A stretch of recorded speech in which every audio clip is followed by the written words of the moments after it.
By day 15, something happened I wasn't expecting. Not a miracle. Not nothing either. Stick around because the actual results surprised me more than I thought it would. Here's the setup.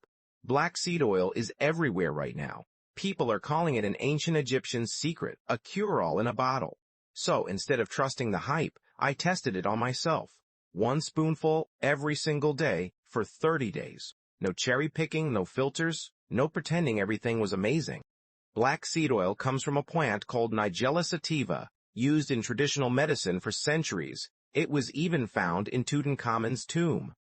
The compound everyone talks about is thymoquinone, and there is real research on it, but most of that research is still early. Cell studies, animal studies, a handful of small human trials. That matters because we know far less than the internet hype suggests. One more thing before I get into it, because this gets buried in every miracle oil video. Black seed oil can interact with blood thinning, diabetes, and blood pressure medications. If you're on any of those, talk to your doctor or pharmacist before trying this. It's not a replacement for prescribed treatment. Okay, on to the results. Week 1, honestly, nothing. The taste took real getting used to, sharp, peppery, almost bitter. A little like biting into raw onion seed. I took it every morning on an empty stomach. Straight off the spoon, no chasing it with anything. By day 7, no shift in energy or mood, which tracks, since the research doesn't suggest overnight transformation for something like this. Then day 15. My skin, which had some breakouts going in, started calming down. Fewer new spots, less redness around my jawline specifically. That's the moment I mentioned at the top. But here's the catch. I'd also cut back on sugar around the same time, and slept better that week too. When multiple things change at once, you genuinely can't tell what caused what.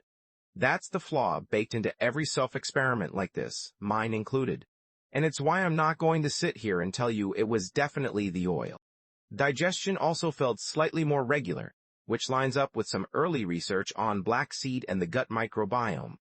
Though early research is doing a lot of work in that sentence. By the final week, the pattern held, skin a bit clearer, digestion a bit more regular, slightly less bloating after meals, no energy boost, no change in allergies, nothing life-changing. If you were expecting to feel like a different person after 30 days, based on my experience, that's not realistic. And I'd be lying if I told you otherwise just to make a better video.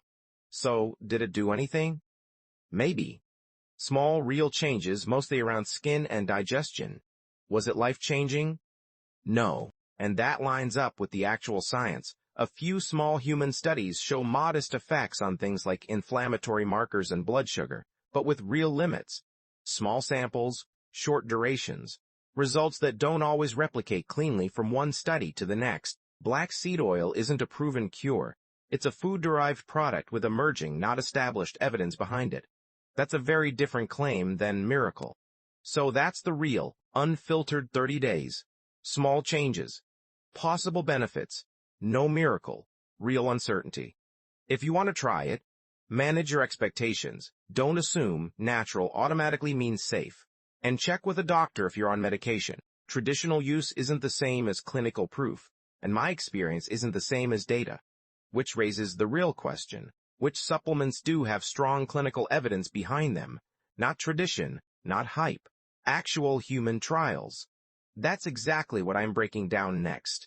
If you've ever been fooled by a superfood claim before, you'll want to see this one.